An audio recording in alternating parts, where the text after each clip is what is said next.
The year is 1960, and civil rights is a national issue.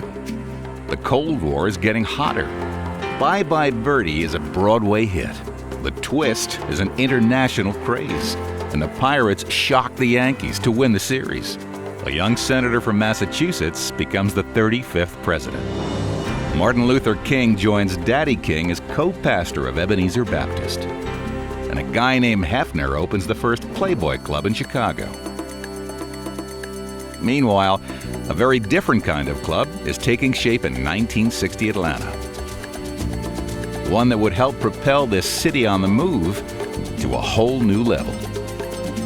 Mills Lane decided Atlanta to be a major league city had to have its own downtown men's business club because Atlanta did not have a downtown men's business club. And Mills Lane and Jack Glenn and Ivan had this brilliant idea, and it topped a CNS parking garage. Mills was an absolutely colorful figure if you ever saw one. Mills Lane was an extraordinary marketing person. Mr. Lane was on the cutting edge of everything.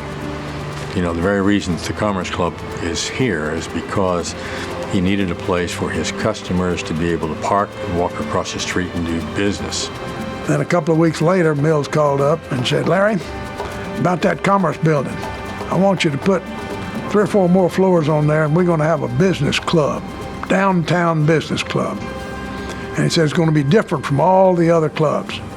It was the beginnings of trying to bring the business community together to talk about issues facing the city.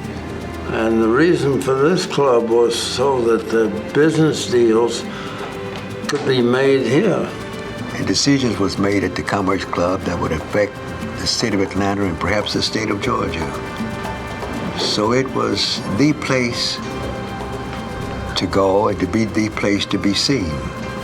And when all the Yankees moved here, they didn't have the social credentials to be admitted to the Piedmont Driving Club or the Capital City Club. And so there was a need for a businessman's luncheon club.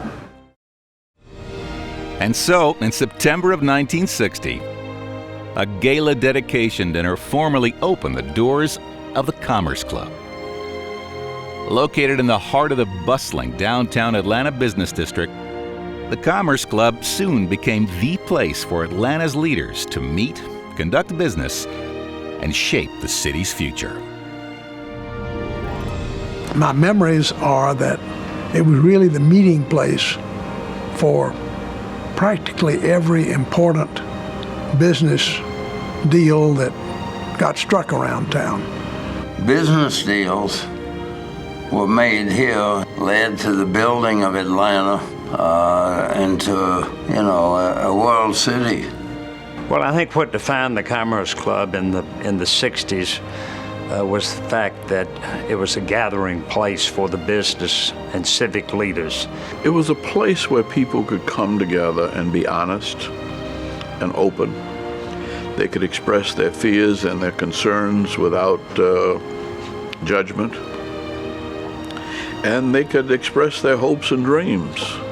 Well, of course, the Commerce Club for me, coming new to Atlanta in the late 60s, had a kind of mythic status. At its creation, there was a group of business leadership that Bob Woodruff and Larry Gellerstadt's father and Mills Lane and other people who came together with a sense of responsibility to each other, and I believe there was an accountability amongst a small group of those leaders who simply said, we have a responsibility as business leaders to make a difference, positive difference, and to help.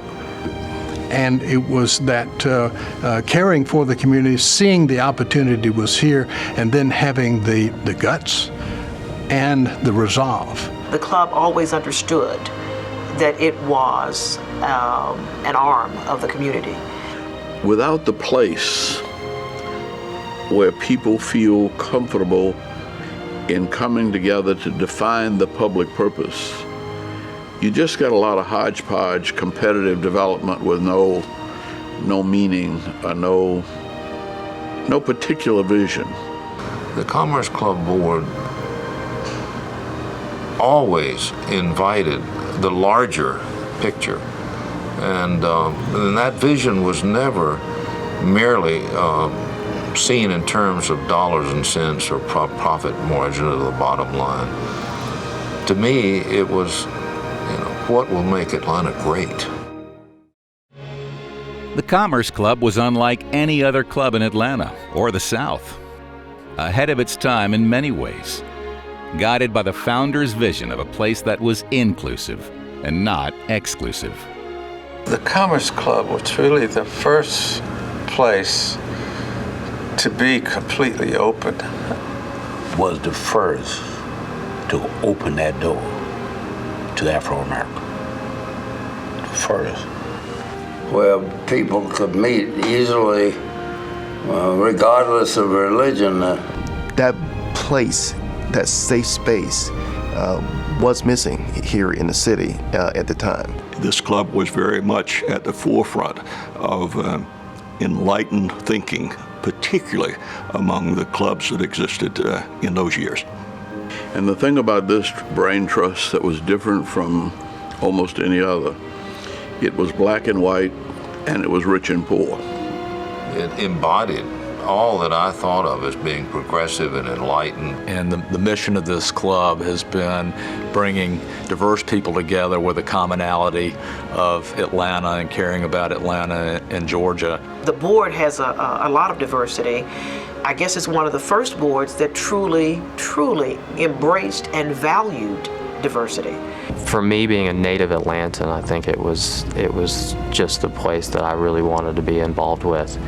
The Commerce Club has played an important role in the leadership of Atlanta because it's been a place where the leaders have come, and now it's a place where both black and white share in the role of leadership. I think the Commerce Club was probably the first thing that began to fertilize the intellectual community in regard to bringing people together and being able to move in a broader way. And I think that's a great contribution for this club if it never did anything else. In providing a gathering place for the open and honest exchange of ideas for the city's business, political, and community leaders, the Commerce Club played a vital role in the growth of Atlanta. Decisions that took shape in the dining room or the private meeting rooms often had far-reaching results on the fabric of the city. You know, I've been here 20 years. I can't think of an issue that we've had as a community over that 20-year period that has not been dealt with at this club. Not a single one. Commerce Club had to address some of the issues of women's rights, the integration question, well before some of the other clubs in Atlanta that were purely social. You know, there are stories that I've heard and there are stories that I participated in. But the most significant story that I heard from Ivan Allen himself. And it was largely his decision with Mr. Woodruff that the business community should lead the desegregation of the city of Atlanta. Wonderful things leading up to some of the integration practices that we have today were brought about right here in the Commerce Club. Every time there was an issue where the racial tensions were mounting, the Commerce Club was very much involved. So I was up there with Mr. Allen and a few of Mr. Tarver and them, and he said every week, Mr. Allen he stood up and told the board members, said every week there's something negative in the paper about Maynard. I know he's the first black mayor we ever had, won't y'all give him a chance? And the legacy of the club with the history of things that have happened here, the people have been through here during the Olympics. This was a host club for the city. Bringing the Braves to the city got our name published in every sports section in the country. Atlanta has always wanted to be big league. So my father, in one of his classical quips about the way history has unfolded, said in the end we were able to build a stadium on land that we didn't own with money that we didn't have for a team we didn't even know we were going to get. The political and the business community were like this. And that could have been all bad, but because the Atlanta business community had this broad idea of what's good for Atlanta is good for my business. It's hard to identify specific accomplishments because so much has happened here, and the club didn't do it. It simply provided a venue. I believe that had they not had access to a place where they could share their thoughts and ideas in an open and manageable and forward-looking way, the Forward Atlanta idea, the city would have suffered. They've never been just business people. They've always been business people that used their wealth, their access, their personal gravitas for the benefit of the city. That spirit of caring and taking a responsibility for the future of the community was something that was embedded in these individuals. I could not overstate what I think the importance of this board has meant to this city in those years. Commerce is just very unique. It's just very unique. Very unique.